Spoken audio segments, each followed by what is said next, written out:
President.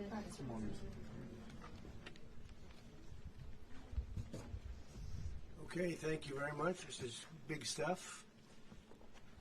We appreciate you being here. Late last night and early today, at my direction, the United States Armed Forces conducted an extraordinary military operation in the capital of Venezuela. Overwhelming American military power, air, land, and sea, was used to launch a spectacular assault. And it was an assault like people have not seen since World War II. It was a force against a heavily fortified military fortress in the heart of Caracas to bring outlaw dictator Nicolas Maduro to justice. This was one of the most stunning, effective, and powerful displays of American military might and competence in American history. And if you think about it, we've done some other good ones, like the attack on Soleimani, the attack on al-Baghdadi, and the obliteration and decimation of the Iran nuclear sites just recently in an operation known as Midnight Hammer. All perfectly executed and done. No nation in the world could achieve what America achieved yesterday, or frankly in just a short period of time. All Venezuelan military capacities were rendered powerless as the men and women of our military, working with U.S. law enforcement, successfully captured Maduro in the dead of night. It was dark. The lights of Caracas were largely turned off due to a certain expertise that we have. It was dark and it was deadly. But captured along with his wife, Cilia Flores, both of whom now face American justice. Maduro and Flores have been indicted in the Southern District of New York, Jay Clayton, for their campaign of deadly narco-terrorism against the United States and its citizens. I want to thank the men and women of our military who achieved such an extraordinary success overnight with breathtaking speed, power, precision, and competence. You rarely see anything like it. You've seen some raids in this country that didn't go so well. They were an embarrassment. If you look back to Afghanistan, or if you look back to the Jimmy Carter days, they were different days. We're a respected country again, maybe like never before. These highly trained warriors, operating in collaboration with U.S. law enforcement, caught them in a very ready position. They were waiting for us. They knew we had many ships out in the sea, just sort of waiting. They knew we were coming. So they were in a ready, what's called a ready position. But they were completely overwhelmed and very quickly incapacitated. If you would have seen what I saw last night, you would have been very impressed. I'm not sure that you'll ever get to see it, but it was an incredible thing to see. Not a single American service member was killed, and not a single piece of American equipment was lost. We had many helicopters, many planes, many people involved in that fight. But think of that, not one piece of military equipment was lost, not one service member was, more importantly, killed. The United States military is the strongest and most fearsome military on the planet by far. With capabilities and skills our enemies can scarcely begin to imagine. We have the best equipment anywhere in the world. There's no equipment like what we have, and you see that even if you just look at the boats. You know, we've knocked out 97% of the drugs coming in by sea. 90%. Each boat kills on average 25,000 people. We knocked out 97%. and those drugs mostly come from a place called Venezuela. We're going to run the country until such time as we can do a safe, proper, and judicious transition. So we don't want to be involved with having somebody else get in, and we have the same situation that we had for the last long period of years. So we are going to run the country until such time as we can do a safe, proper, and judicious transition. And it has to be judicious, because that's what we're all about. We want peace, liberty, and justice for the great people of Venezuela, and that includes many from Venezuela that are now living in the United States and want to go back to their country. It's their homeland. We can't take a chance that somebody else takes over Venezuela that doesn't have the good of the Venezuelan people in mind. We've had decades of that. We're not going to let that happen. We're there now, and what people don't understand, but they understand as I say this, we're there now, but we're going to stay until such time as the proper transition can take place. So we're going to stay until such time as we're going to run it, essentially, until such time as a proper transition can take place. As everyone knows, the oil business in Venezuela has been a bust, a total bust, for a long period of time. They were pumping almost nothing by comparison to what they could have been pumping and what could have taken place. We're going to have our very large United States oil companies, the biggest anywhere in the world, go in, spend billions of dollars, fix the badly broken infrastructure, the oil infrastructure, and start making money for the country. And we are ready to stage a second and much larger attack if we need to do so. So we were prepared to do a second wave if we needed to do so. We actually assumed that a second wave would be necessary, but now it's probably not. The first wave, if you'd like to call it that, the first attack was so successful, we probably don't have to do a second, but we're prepared to do a second wave, a much bigger wave, actually. This was pinpoint, but we have a much bigger wave that probably won't have to do. This partnership of Venezuela with the United States of America, a country that everybody wants to be involved with because of what we were able to do and accomplish, will make the people of Venezuela rich, independent, and safe.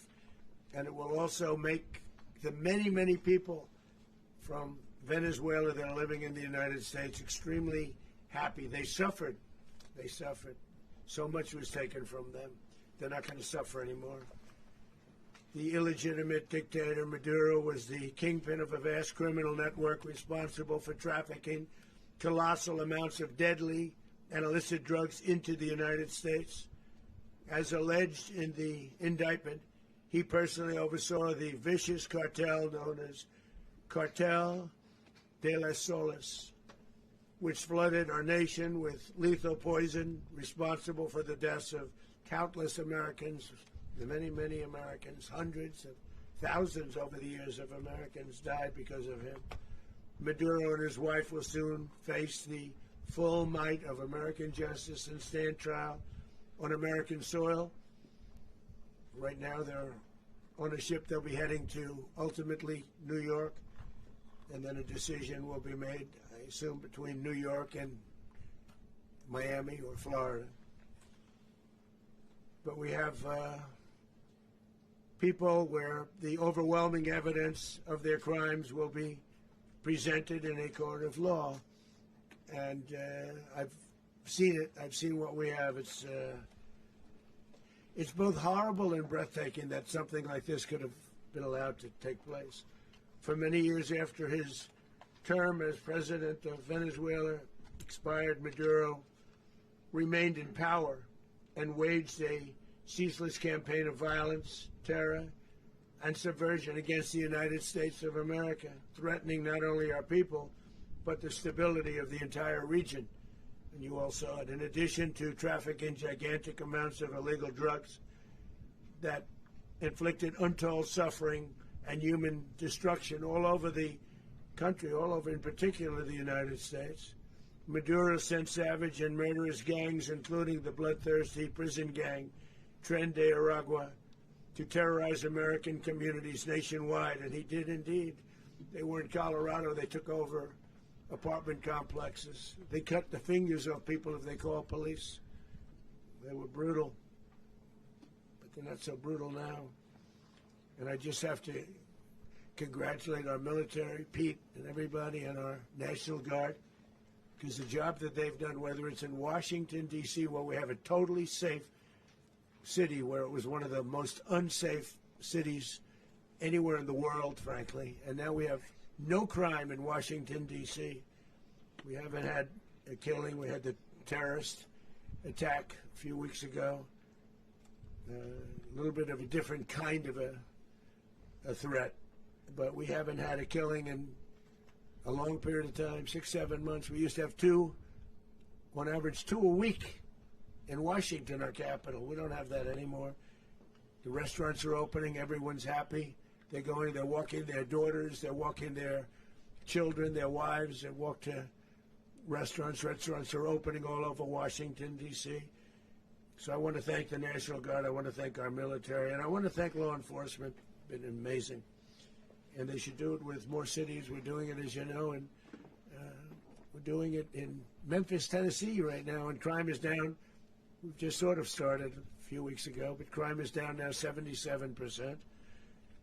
And the governor of Louisiana called, great person, and he wanted us to help him, as you know, in a certain very nice part of Louisiana, and we have done that. It was a rough section, and we have crime down. I understand it's down to almost nothing already after 2.5 weeks.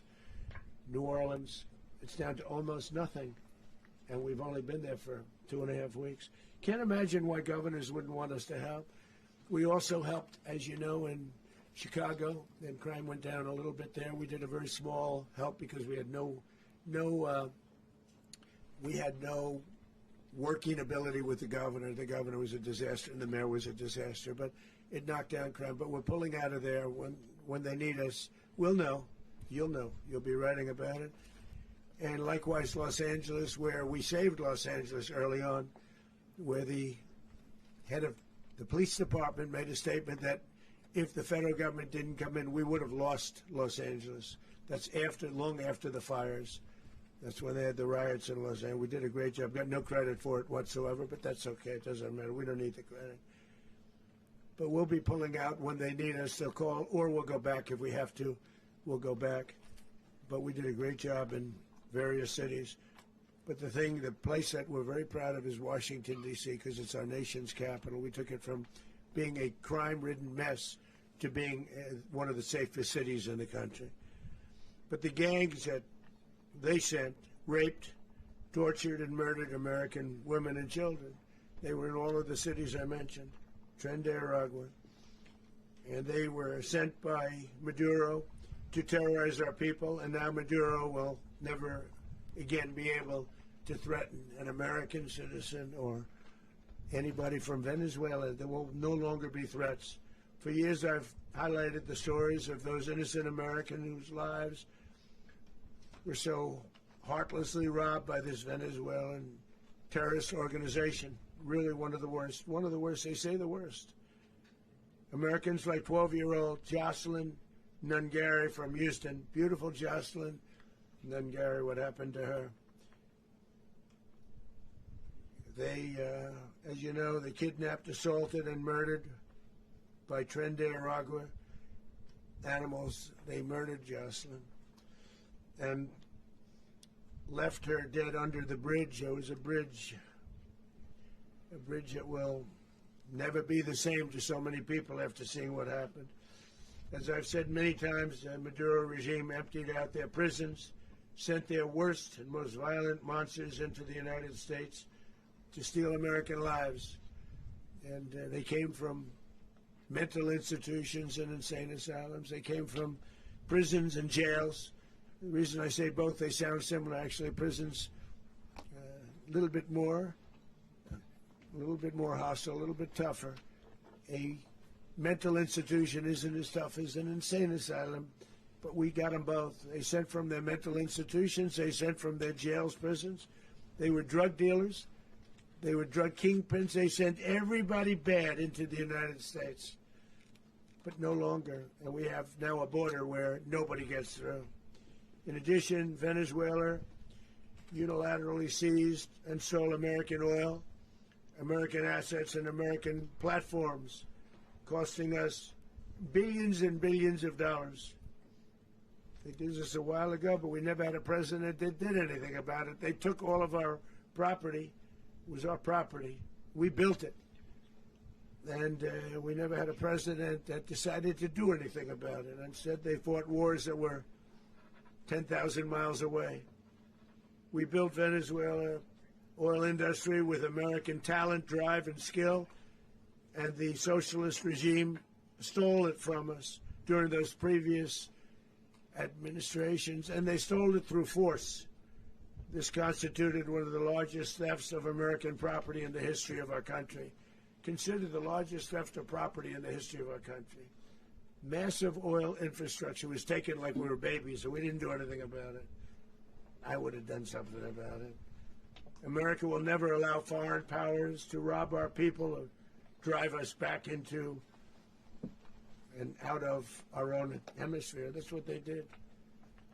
Furthermore, under the now deposed dictator Maduro, Venezuela was increasingly hosting foreign adversaries in our region and acquiring menacing offensive weapons that could threaten U.S. interests and lives. And they used those weapons last night. Potentially in league with the cartels operating along our border. All of these actions were in gross violation of the core principles of American foreign policy, dating back more than 2 centuries, and not anymore.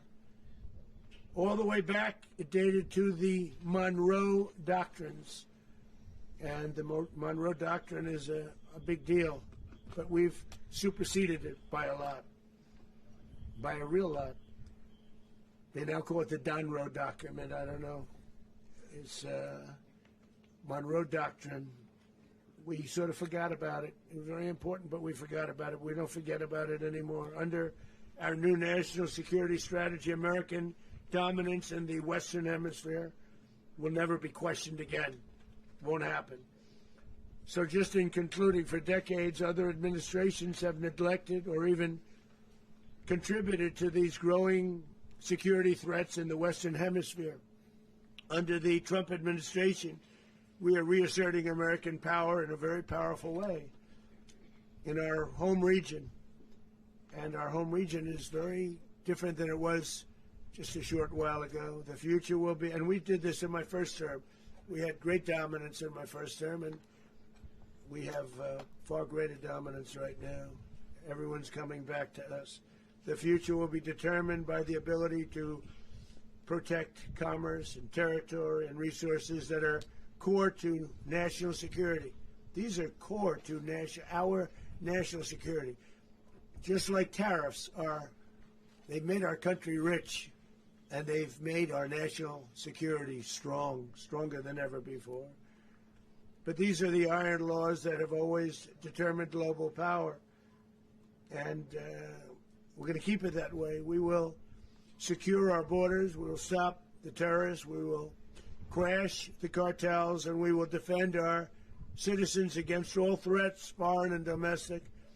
Other presidents may have lacked the courage or whatever to defend America, but I will never allow terrorists and criminals to operate with impunity against the United States. This extremely successful operation should serve as warning to anyone who would threaten American sovereignty or endanger American lives. Very importantly, the embargo on all Venezuelan oil remains in full effect. The American Armada remains poised in position, and the United States retains all military options until United States demands have been fully met and fully satisfied. All political and military figures and Venezuela should understand what happened to Maduro can happen to them, and it will happen to them if they aren't just, fair, even to their people. The dictator and terrorist, Maduro, is finally gone in Venezuela. People are free. They're free again. It's been a long time for them, but they're free. America is a safer nation.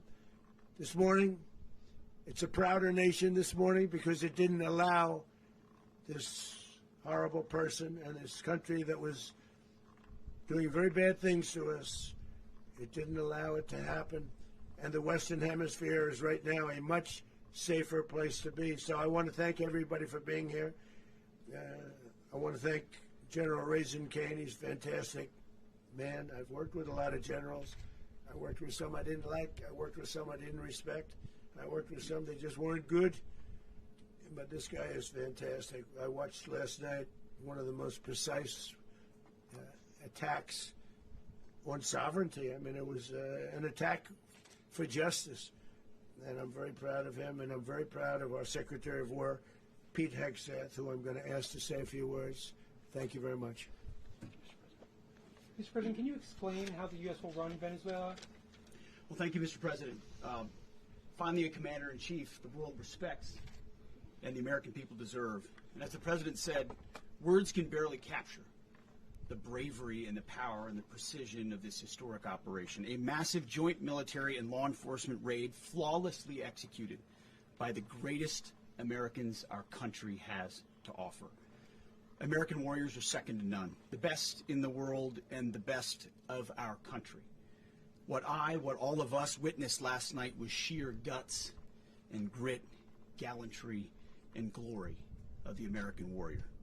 I'm simply humbled by such men, and I tip my hat to our chairman, Dan Raisin Kane, and all those Americans who stood watch last night. Our warriors are the elite of America, and again, President Trump has your back. No other country on planet Earth, and it's not even close, could pull this kind of operation off. And no other president has ever shown this kind of leadership, courage, and resolve. The most powerful combination the world has ever seen.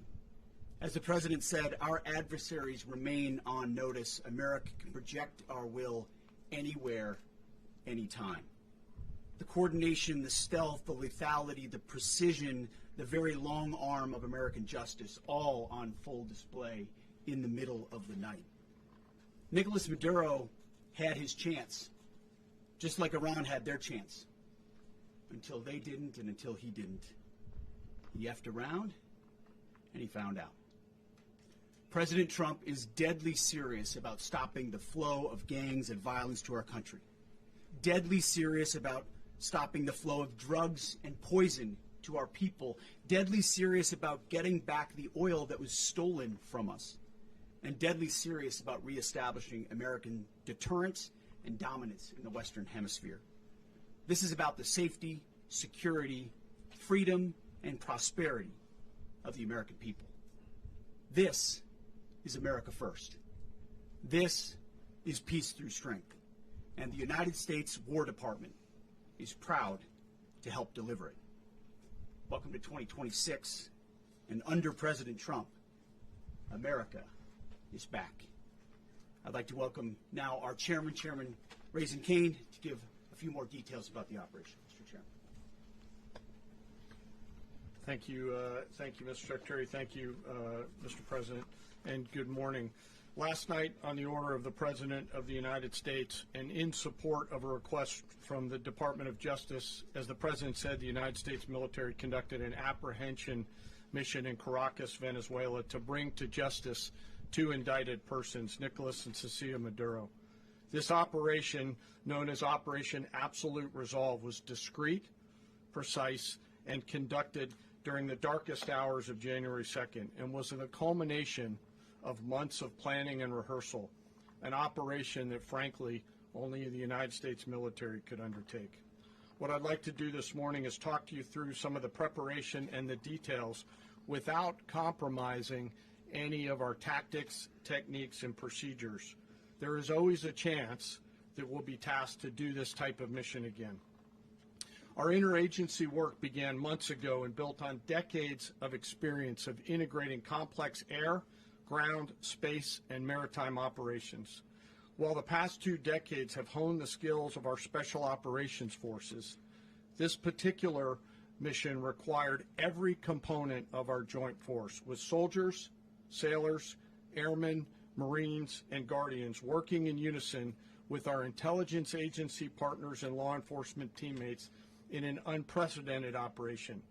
We leveraged our unmatched intelligence capabilities and our years of experience in hunting terrorists, and we could not have done this mission without the incredible work by various intelligence agencies, including the CIA, NSA, and NGA. We watched, we waited, we prepared, we remained patient and professional. This mission was meticulously planned, drawing lessons from decades of missions over the last many years, many missions over these last many years. This was an audacious operation that only the United States could do. It required the utmost of precision and integration within our joint force. And the word integration does not explain the sheer complexity of such a mission. An extraction so precise it involved more than 150 aircraft launching across the Western Hemisphere in close coordination, all coming together in time and place to layer effects for a single purpose: to get an interdiction force into downtown Caracas while maintaining the element of tactical surprise. Failure of one component of this well-oiled machine would have endangered the entire mission, and failure is never an option for America's joint force. Those in the air over Caracas last night were willing to give their lives for those on the ground and in the helicopters. Let me talk a little bit about the preparation. After months of work by our intelligence teammates to find Maduro and understand how he moved, where he lived, where he traveled, what he ate, what he wore, what were his pets, in early December, our force was set pending a series of aligned events. Key was choosing the right day to minimize the potential for civilian harm and maximize the element of surprise, and minimize the harm to the indicted personnel, so as the President said, they could be brought to justice. And as the President said earlier today, weather in Venezuela is always a factor this time of the year. And over the weeks through Christmas and New Year's, the men and women of the United States military sat ready, patiently waiting for the right triggers to be met and the President to order us into action. Last night, the weather broke just enough, clearing a path that only the most skilled aviators in the world could maneuver through. Ocean, mountain, low cloud ceilings, but when tasked with a mission, this organization does not quit. At 10:46 p.m. Eastern Time last night, the President ordered the United States military to move forward with this mission. He said to us, and we appreciate it, Mr. President, good luck and Godspeed. And those words were transmitted to the entire joint force. Over the course of the night, aircraft began launching from 20 different bases on land and sea across the Western Hemisphere. In total, more than 150 aircraft, bombers, fighters, intelligence, reconnaissance, surveillance, rotary wing were in the air last night. Thousands and thousands of hours of experience were airborne. Our youngest crew member was 20, and our oldest crew member was 49, and there's simply no match for American military might. As the night began, the helicopters took off with the extraction force, which included law enforcement officers, and began their flight into Venezuela at 100 feet above the water. As they approached Venezuelan shores, the United States began layering different effects provided by Spacecom, Cybercom, and other members of the interagency to create a pathway. Overhead, those forces were protected by aircraft from the United States Marines, the United States Navy, the United States Air Force, and the Air National Guard. The force included F-22s, F-35s, F-18s, EA-18s, E-2s, B-1 bombers, and other support aircraft, as well as numerous remotely piloted drones. As the force began to approach Caracas, the Joint Air Component began dismantling and disabling the air defense systems in Venezuela, employing weapons to ensure the safe passage of the helicopters into the target area. The goal of our air component is, was, and always will be to protect the helicopters and the ground force and get them to the target and get them home. As the force crossed the last point of high terrain where they'd been hiding in the clutter, we assessed that we had maintained totally the element of surprise.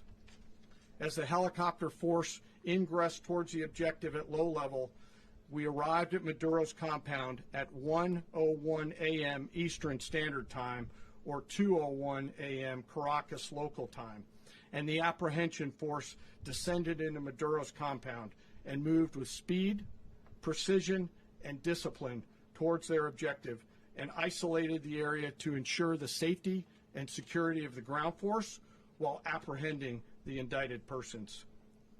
On arrival into the target area, the helicopters came under fire, and they replied with that fire with overwhelming force in self-defense. One of our aircraft was hit but remained flyable, and as the President said earlier today, all of our aircraft came home, and that aircraft remained flyable during the rest of the mission.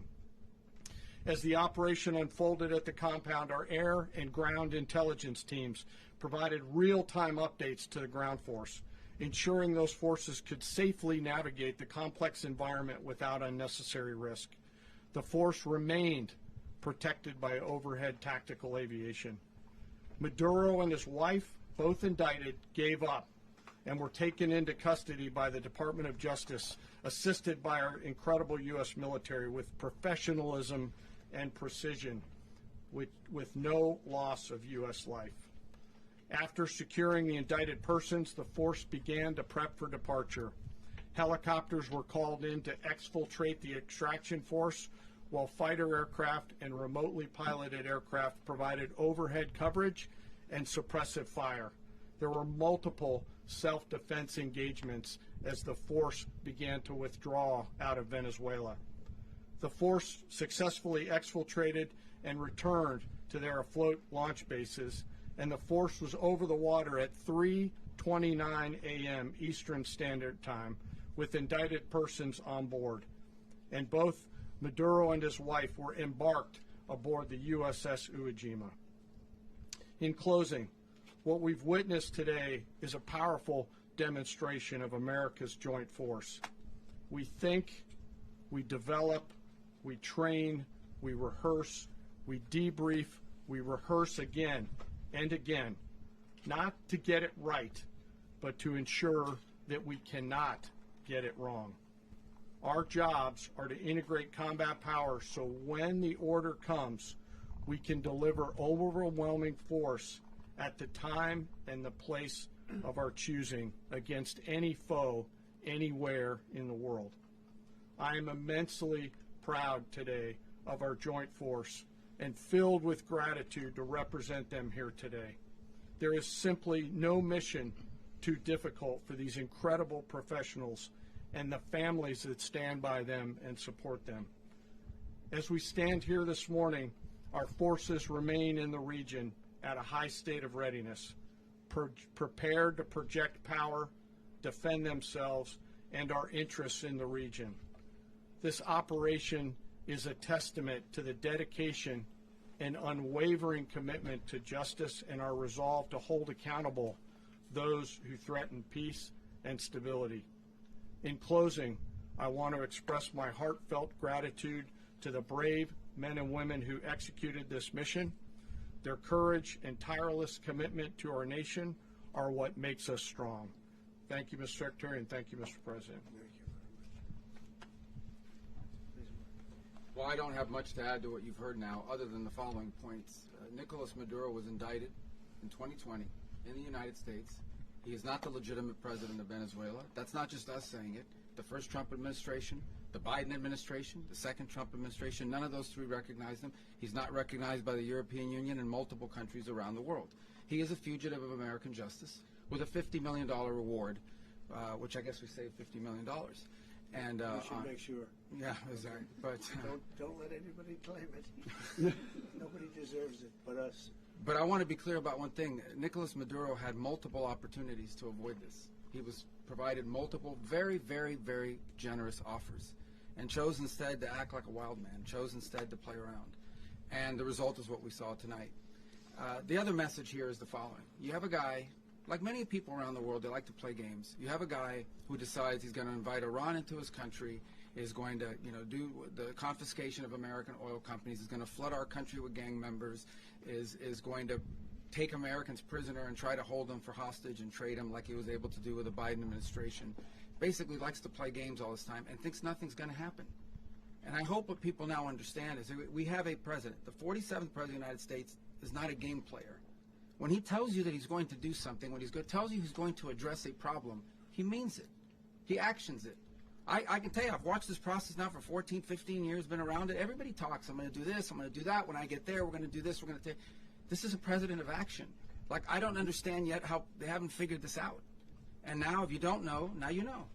Because this is the way it's going to play out. And I think people need to understand that this is not a president that just talks and does letters and press conferences. And, if he says he's serious about something, he means it. And this is something that was a direct threat to the national interest of the United States. And the president addressed it. There's a president of peace, by the way. I told you what I just said earlier. This guy had multiple opportunities to find his way somewhere else and figure out another. He could have been living somewhere else right now very happy, but instead he wanted to play big boy. And so now, he's got other sets of problems on his hands. And but I think the message here should be for the world. Look, the president doesn't go out looking for people to pick fights with. He's not, generally wants to get along with everybody. We'll talk and meet with anybody, but don't play games. Don't play games with this president's in office because it's not going to turn out well.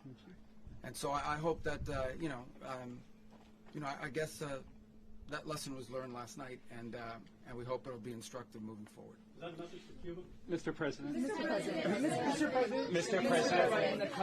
President. Mr. President. You said that the U.S. is going to run Venezuela, so who's in power right now? Well, we're going to be running it with a group, and we're going to make sure it's run properly. We're going to rebuild the oil infrastructure, which will cost billions of dollars. It'll be paid for by the oil companies directly. They will be reimbursed for what they're doing, but it's going to be paid. And we're going to get the oil flowing the way it should be. As you know, it was just a minor flow. It was actually a minor flow for what they have. But we're going to run it properly, and we're going to make sure the people of Venezuela are taken care of. We're going to make sure the people that were forced out of Venezuela by this thug are also taken care of. Mr. President. Mr. President. Mr. President. Mr. President. President, does the U.S. running the country mean that U.S. troops will be on the ground? How will that work? Well, they always say boots on the ground. So we're not afraid of boots on the ground if we have to have. We had boots on the ground last night at a very high level, actually. We're not afraid of it. We don't mind saying it. But we're going to make sure that that country is run properly. We're not doing this in vain. This is a very dangerous attack. This is an attack that could have gone very, very badly. Could have gone very badly. We could have lost a lot of people last night. We could have lost a lot of dignity. We could have lost a lot of equipment. The equipment is less important, but we could have lost a lot. And we're going to make sure that this is proper. We're there now. We're ready to go again if we have to. We're going to run the country right. It's going to be run very judiciously, very fairly. It's going to make a lot of money. We're going to give money to the people. We're going to reimburse people that were taken advantage of. We're going to take care of everybody. It's very important. We couldn't let them get away with it. They stole our oil. We built that whole industry there, and they just took it over like we were nothing. And we had a president that decided not to do anything about it. So we did something about it. We're late, but we did something about it. Yeah, please. Mr. President, can you explain the exact mechanism by which you're going to run the country? Are you going to designate a U.S. official to coordinate? It's all being done right now. We're designating people. We're talking to people. We're designating various people, and we're going to let you know who those people are. Mr. President. What's the group you mentioned that would run Venezuela? Well, it's largely going to be, for a period of time, the people that are standing right behind me. We're going to be running it. We're going to be bringing it back. It's a dead. I talk about a dead country. A year and a half ago, we were a dead country. Now we're the hottest country anywhere in the world. We're a country doing better than any country anywhere in the world, and it required leadership. Venezuela has a lot of bad people in there, a lot of bad people that shouldn't be leading. We're not going to take a chance that one of those people take over for Maduro. So you can look at, and others, we have fantastic people, including people in the military. So we're going to have a group of people running it until such time as it can be put back on track, make a lot of money for the people, and give people a great way of life, and also reimbursement for people in our country that were forced out of Venezuela. Mr. President, Rubio would be. you said earlier today that you weren't going to back Machado to come back and be the opposition leader in your Fox and Friends interview. And then you also mentioned the vice president of Venezuela. Are you going to work with the vice president of Venezuela, or how do you foresee the relationship Well, I going? understand she was just sworn in, but she was, as you know, picked by Maduro. So Marco's working on that directly. He just had a conversation with her, and she's essentially willing to do what we think is necessary to make Venezuela great again. Very simple. Mr. President, Colombian President Gustavo Petro, a couple weeks ago, he said he's got to watch his ass. And today, he said he's not concerned about anything happening to him in the aftermath of this operation. So, just what your message is Well, about he that. has cocaine mills. He has factories where he makes cocaine. And yeah, I think I stick by my first statement. He's making cocaine. They're sending it into the United States. So he does have to watch his ass. Mr. President, Did you notify any members of Congress in advance? Marco, do you want to talk about that? Because you were involved. Sure. We call members of Congress immediately after. This was not the kind of mission that you can do congressional notification on. It was a trigger-based mission in which conditions had to be met night after night. We watched and monitored that for a number of days. So it's just simply not the kind of mission you can call people and say, hey, we may do this at some point in the next 15 days. But it's largely a law enforcement function. Remember, at the end of the day, at its core, this was an arrest of 2 indicted fugitives of American justice, and the Department of War supported the Department of Justice in that job. Now, there are broader policy implications here, but it's just not the kind of mission that you can pre-notify because it endangers the mission. If I can add one thing to that, Congress has a tendency to leak. This would not be good. If they leaked, General, I think it would have been maybe a very different result. But I have to say, they knew we were coming at some point, We had a lot of ships out there. They sort of knew we were coming. But Congress will leak, and we don't want leakage. Mr. President, You were one of the only people to watch this all play out live. What was Maduro doing when the U.S. forces entered what I assume would be his home? And also, was there any point where the U.S. was considering if Maduro pushed back or resisted killing Maduro? It could have happened. It could have happened. He was trying to get into a safe place. The safe place is all steel. And he wasn't able to make it to the door because our guys were so fast. They went through the opposition so fast. And there was a lot of opposition. People were wondering, do we get them by surprise? Sort of surprised, but they were waiting for something. It was a lot of opposition. There was a lot of gunfire. You saw some of it today. But he was trying to get to a safe place, which wasn't safe because we would have had the door blown up in about 47 seconds, they say on average, regardless of how thick the steel was. It was a very thick door. It was a very heavy door, but he was unable to get to that door. He made it to the door. He was unable to close it. So where's Maduro going to be? Go ahead, finish. Where is Maduro going to be in the time being right now? Do you know his exact Well, whereabouts? eventually, ultimately, in the near future, he's going to be brought to New York. And where is he going to be held? Where is he going to be held in New York? Do you know? That's going to be up to the officials that do these things. Mr. President, the U.S. has something of a mixed track record of ousting dictators without necessarily a plan for what comes afterwards. Not with Did me, that though. weigh on your decision Well, that's making? when we had different presidents, but with me, that's not true. With me, we've had a perfect track record of winning.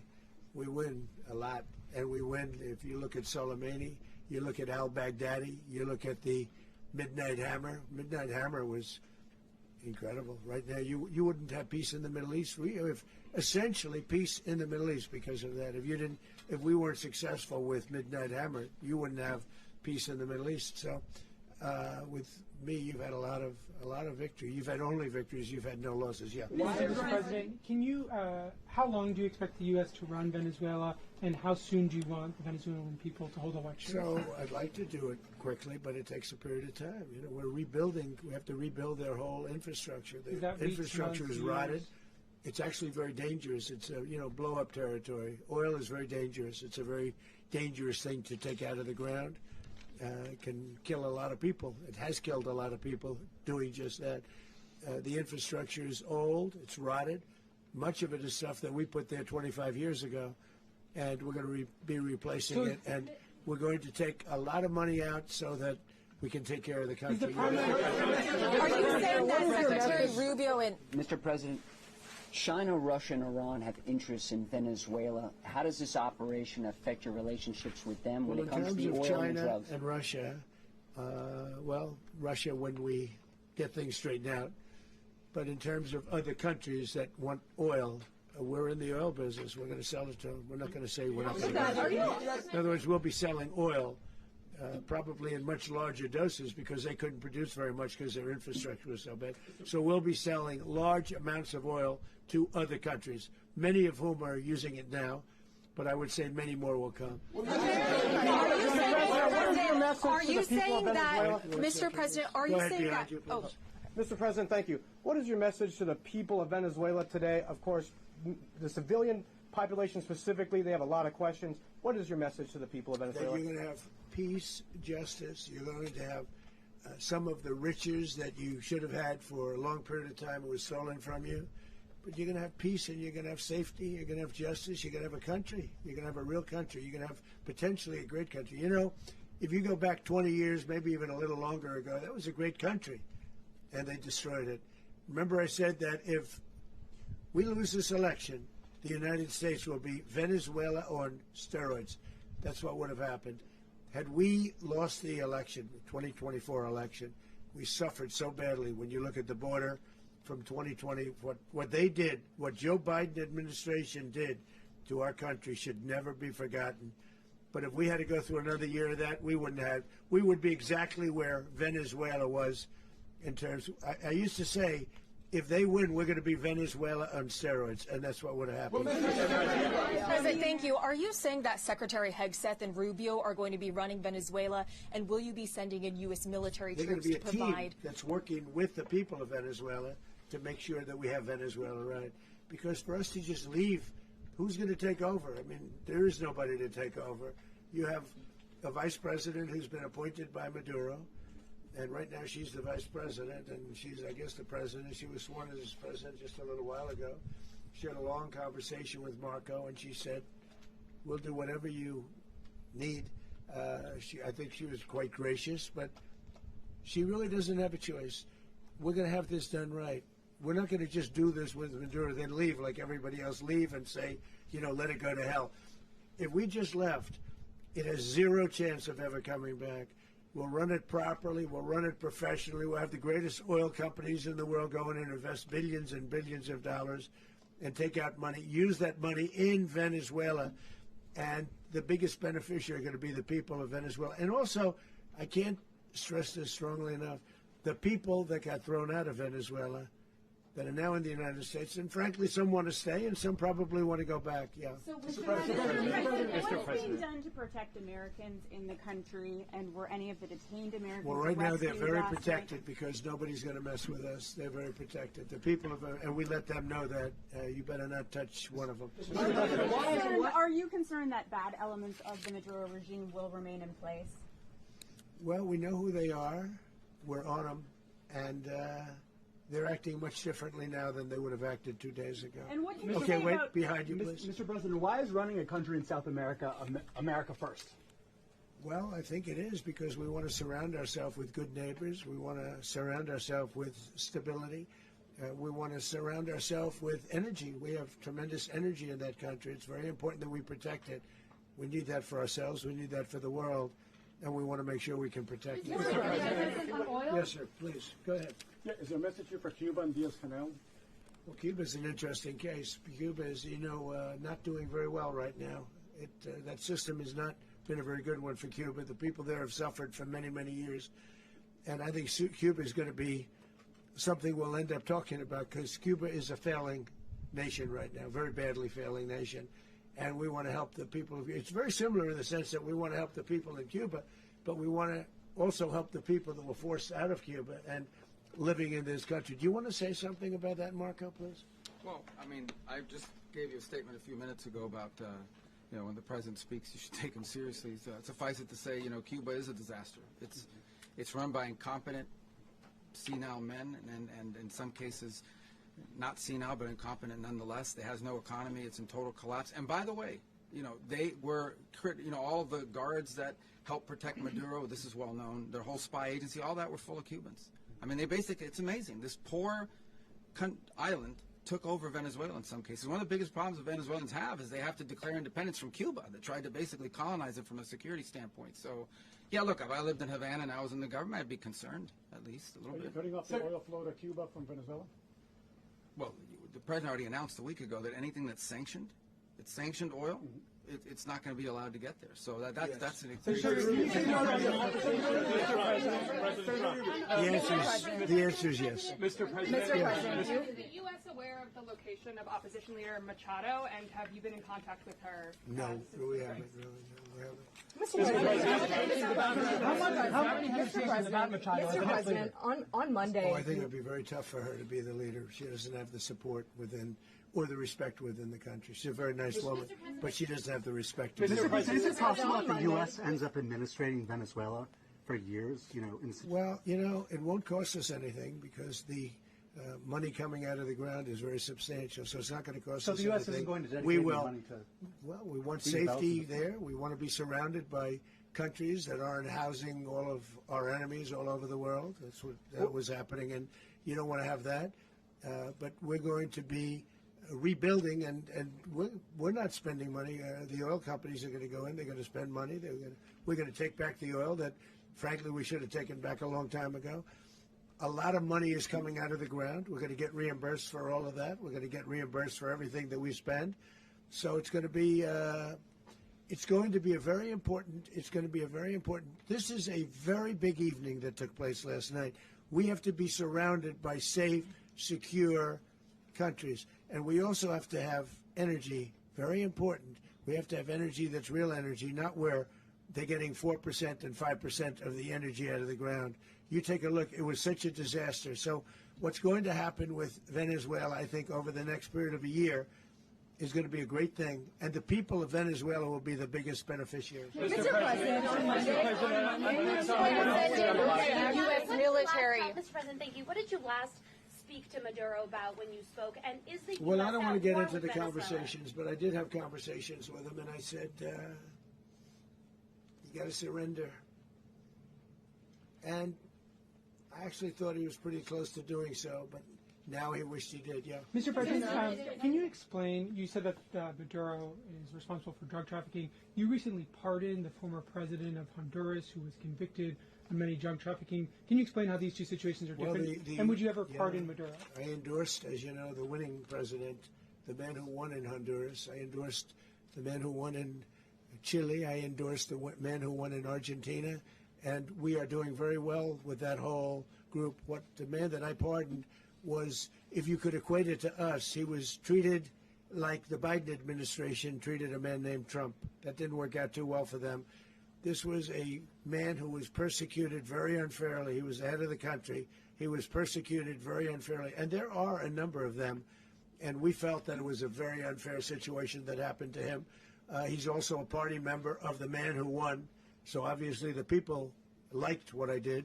And one of the reasons that was done is because of the fact that the party in power felt very strongly that that man was treated very badly. I studied it very quickly, and then I studied it in great detail. I went to a lot of the people standing behind me, and they felt that that man was persecuted and treated very badly. That's why I gave him a pardon. Mr. President, you referenced boots on the ground earlier. Can you just sort of button this up? Do you envision the U.S. military having a presence in Venezuela as the U.S. runs that country? No, we're going to have a presence in Venezuela as it pertains to oil, because we have to have, we're sending our expertise in. So you may need something, not very much. But no, we're going to be taking out a tremendous amount of wealth out of the ground, and that wealth is going to the people of Venezuela and people from outside of Venezuela that used to be in Venezuela, and it goes also to the United States of America in the form of reimbursement for the damages caused us by that country. So I want to thank you all very much. Thank you. Do you have one? Yes, please. You were so nice before. I'm going to give you the final question. Go Thank ahead. you, Mr. Unless it's a bad question, in which case I'll go one more. It's about who? It's about Putin, if you want. About Putin. Well, that's always nice. You had a phone. You had a phone call with him on Monday. Did he talk at all about Maduro? Did y'all talk about this? No, we didn't. And We then, never spoke about Maduro. Are you mad at him right now? I mean, there's this I'm not intelligence. thrilled with Putin. I'm not thrilled with Putin. He's killing too many people. There was that I intelligence. thought that would be so. I settled 8 1/4 war. You know what the 1/4 was? Thailand and Cambodia. I did it again. They broke out, and I did it in about 5 hours, and I settled it. I'm giving myself 1/4, so I'm up to now 8 1/4. In other words, I settled the war, but then they broke out. They had a pretty bad breakout over the last 4 days. I got them to go back to peace. So I only give 1/4. I thought the easiest one would be, one of the easier ones would be Russia, Ukraine. It's not. And they both have done some pretty bad things. And look, that's Biden's war. That's not my war. But I want to stop the lives. Did you see where last month, 30,000, it was 27,000 the month before. 30,000, mostly soldiers, were killed this last month. 30,000. I want to stop that. You know, I got NATO to pay 5% instead of the 2% that they weren't paying. They weren't paying 2, now they pay 5. And we send them a lot of munitions, we send them a lot of things, missiles and various other things, a lot. And they pay. The United States is not losing money. We're probably making money on that. It's the last thing I care about. I just want to stop all those people. We're losing 25,000, 30,000 human beings that come from 2 places that are very far away. But if I can stop, because it's something I've been pretty good at doing, deals, I guess. It's all a deal. Life is a big deal. But if I can stop that war and stop 30,000 young people, in addition to the fact that people are being killed in Kiev, people are being killed in other cities, throughout, you know, a much smaller number, but they're being killed, viciously killed. So I'm not happy about it. I thought that would be something that would get solved. We have Mr. Witkoff here. I think that we're making progress, but that's a war that should have never happened. If I were president, it would have never happened. Putin says it. Everybody says it. If I were president, that would have never happened. But I inherited that war. That was Joe Biden, Zelensky, and Putin. I came into the situation, and it's a mess. And I will say this. I watched an operation last night that was so precise, that was so brilliant. I mean, it was incredible. If we had our people, like this general, and our people involved, that war would not have gone on very long, that I can tell you. You told me that war, to use an old term, that war has become a bloodbath. And we wanted to get some. Thank you very much.